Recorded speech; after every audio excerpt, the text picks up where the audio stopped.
নিয়েছি। কুচো আচারের জন্য আমি নিয়েছি দুটো আম।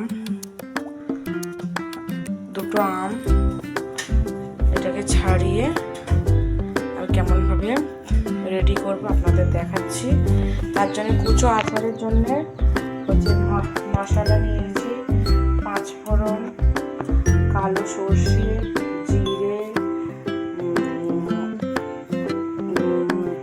কালো জিরে, শুকনো লঙ্কা আর জোয়ান। এইগুলো কাঠখোলায় হালকা করে ভেজে নেব, গরম করে মিক্সিতে গুঁড়ো করে নেব। মশলাগুলো হালকা করে ভেজে নিতে চলেছি।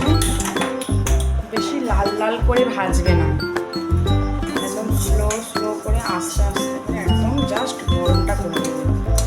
বেশি লাল লাল করে ভাজলে তিতো হয়ে যাবে। এটা ঠান্ডা হয়ে গেলে তারপরে আমরা মিক্সিতে গুঁড়ো করব, নাহলে ভালো গুঁড়ো হবে না।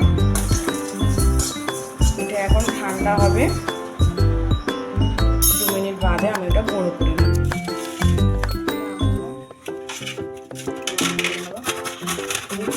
আচার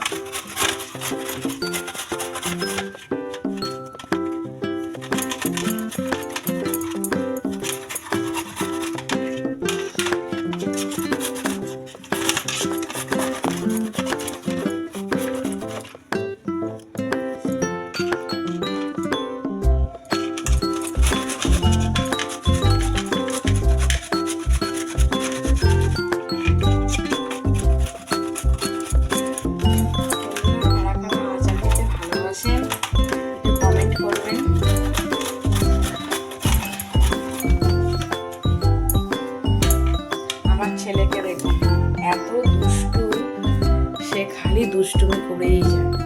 আমি দেখো সবাই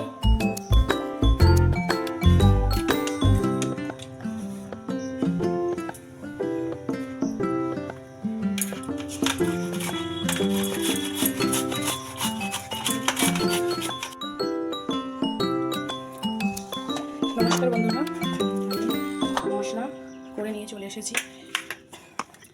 একটা হলো ভাজা মশলা, জিরা গুঁড়ো, লঙ্কার গুঁড়ো, হলুদ গুঁড়ো আর নুন। আপনারা বিট নুন দিতেও পারেন। প্রথমে একটা বাটির মধ্যে আমি আমটা দিয়ে দেব। আপনারা খালি বয়নে নিতে একটু সাদা তেল চারিদিকে লাগিয়ে নেবেন।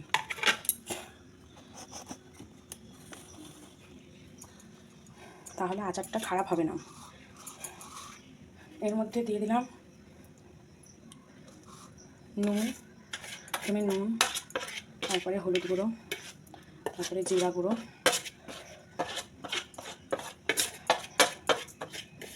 ভাজা মশলা সব রকম দিয়ে দেবো। ভাজা মশলাটা একটু রেখে দেবো, মাঝে একটু দেবো, নিচে একটু দেবো, ওপরে একটু ছড়িয়ে দেবো। এবার এতে দেবো অয়েল, সর্ষের তেল দেবেন, একটু মাখিয়ে দেবেন। আর বয়নে, কাঁচের বয়নে আপনারা দেবেন, কাঁচের বয়নে আচার ভালো হয়। কাঁচের বয়নে রাখলে সারা বছর হচ্ছে খারাপ হবে না। আর আচারের মুখ পর্যন্ত তেল দিয়ে দেবেন। আমি আচারটাকে মিক্সড করে নিচ্ছি।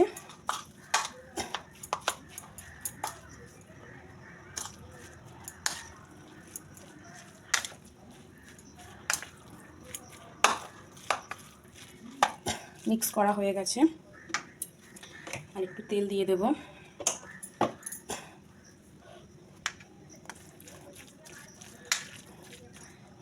আগে থেকে বয়নটা আমি তেল দিয়ে রেখেছি। হচ্ছে বয়নটার মধ্যে আমি আচারটা ঢুকিয়ে নেব। আপনারা যদি ঝাল পছন্দ করেন একটু ঝাল বেশি করে দেবেন। আর এর মধ্যে কাঁচা লঙ্কা 2-4টে গোটা বা ভেঙে দিয়ে দেবেন। আমি কাঁচা লঙ্কাটা এখন নিয়ে আসিনি, আমি এটা পরে দিয়ে দেবো, আপনারা দিয়ে দেবেন। বন্ধুরা দেখুন আচারটার কালারটা কত সুন্দর এসছে, দেখুন বন্ধুরা।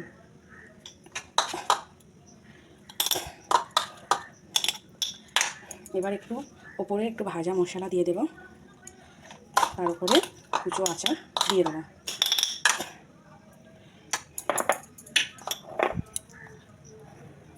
আমি সবটা এরকম দিয়ে দিলাম। আপনারা বাড়িতে এই সহজ পদ্ধতিতে কুচো আচার বানিয়ে নেবেন।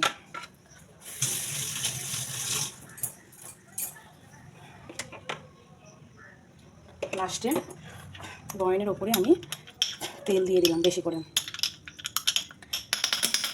আমার আচারটা কমপ্লিট হয়ে গেছে। ওপরে একটু ভাজা মশলা দিয়ে দিলাম, উপরে তেল বেশি করে দিয়ে দিলাম। বন্ধুরা নমস্কার। বন্ধুরা যদি আচারটা শেষ পর্যন্ত যদি ভালো লেগে থাকে আপনারা একটু লাইক কমেন্ট করে দেবেন। বাই।